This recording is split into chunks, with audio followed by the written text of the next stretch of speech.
కేంద్రంతో కొట్లాడము స్పష్టం చేసిన సీఎం రేవంత్ రెడ్డి. పంతాలు పట్టింపులకు పోము, రోజుకు 18 గంటలు పని చేస్తున్నాం. అబ్బో మీ అన్న కూడా గదే మాట చెప్పిండు. మీ బడేబాయి కూడా నేను కళ్ళల్లా నిద్ర వస్తాంటే కూడా ఇట్లా ఇట్లా చీపురు పుల్లలు పెట్టుకొని గిట్లనే ఉంటానా, గిట్ల ఉంటానా. నిద్ర వస్తాంటే కూడా చీపురు పుల్ల ఇట్లా పెట్టి కళ్ళు తెరిచే ఉండి 18 గంటలు పని చేస్తాను అంటాను. 18 గంటలు పని చేసి ఆయన పీకి కట్టలు కట్టింది ఏంది భారతదేశానికి? నువ్వు 18 గంటలు పని చేసి వ్యవసాయానికి నీళ్ళు ఎత్తలేవా? చూడు, ఎవడన్నా కష్టపడి చదివితే మనకన్నా ఉద్యోగం వస్తుంది. కష్టపడి చదివి రోజుకి 24 గంటలు ఉంటే 18 గంటలు చదివి పరీక్ష ఫెయిల్ అయిందంటే ఏమంటాం? ఓరి సన్యాసి, ఎప్పుడు చూసినా బుక్కే పట్టుకున్నావు కాదురా, ఎప్పుడు చూసినా చదివినట్టే ఎత్తి కాదురా, ఎట్లా పరీక్షలు ఫెయిల్ అయినవరా అంటాడు. ఇప్పుడు మరి మోడీ 18 గంటలు పని చేస్తే పెట్రోల్ ధరలు ఎందుకు పెరిగే, రైలు ఛార్జీలు ఎందుకు పెరిగే, ఉద్యోగాలు సంవత్సరానికి 2 కోట్లు ఇస్తామన్నది ఎందుకు ఇవ్వలేకపాయే, ధరలు ఎందుకు పెరిగిపాయే, మత కల్లోలాలు ఎందుకు పెరిగిపాయే, అవినీతి ఎందుకు పెరిగిపాయే? 18 గంటలు పని చేస్తే ఇవన్నీ పెరుగుతాయి. 18 గంటలు పని చేస్తే ఏం పెరగాలి? దేశంలో కోటీశ్వరులు పెరగాలి, దేశంలో నిరుద్యోగం తగ్గాలి, అన్ని ఛార్జీలు తగ్గాలి, తినడానికి తిండి పుష్కలంగా ఉండాలి, బిచ్చగాళ్ళు దేశంలో ఉండదు.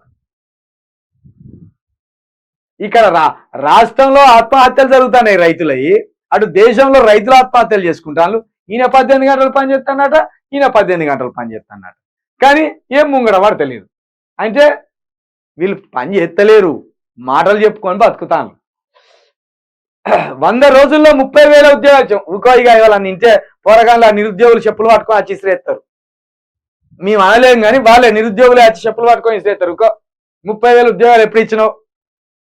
ఎవడో బిల్లింగ్ కడితే ఎవడో పోయి రిబ్బన్ కట్ చేసినట్టు, ఎవరో చేసిన గత ప్రభుత్వం చేసిన ఉద్యోగాలకు నువ్వు నియామక పత్రాలు ఇచ్చి నేనే ఇచ్చినా అని 100 సార్లు అంటే అబద్ధం నిజం అవుతుంది.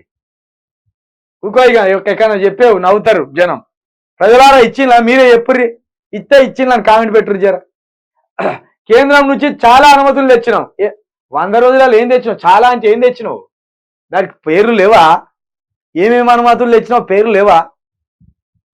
ఇగో మెడికల్ కాలేజ్కి అనుమతులు తెచ్చినావు, ఇగో గీదేవానికి ఒక అనుమతి తెచ్చినావు, ఒక ఇంటర్నేషనల్ స్కూళ్ళకి అనుమతి తెచ్చినావు, లేకపోతే 4 సైనిక్ స్కూళ్ళు తెచ్చినావు.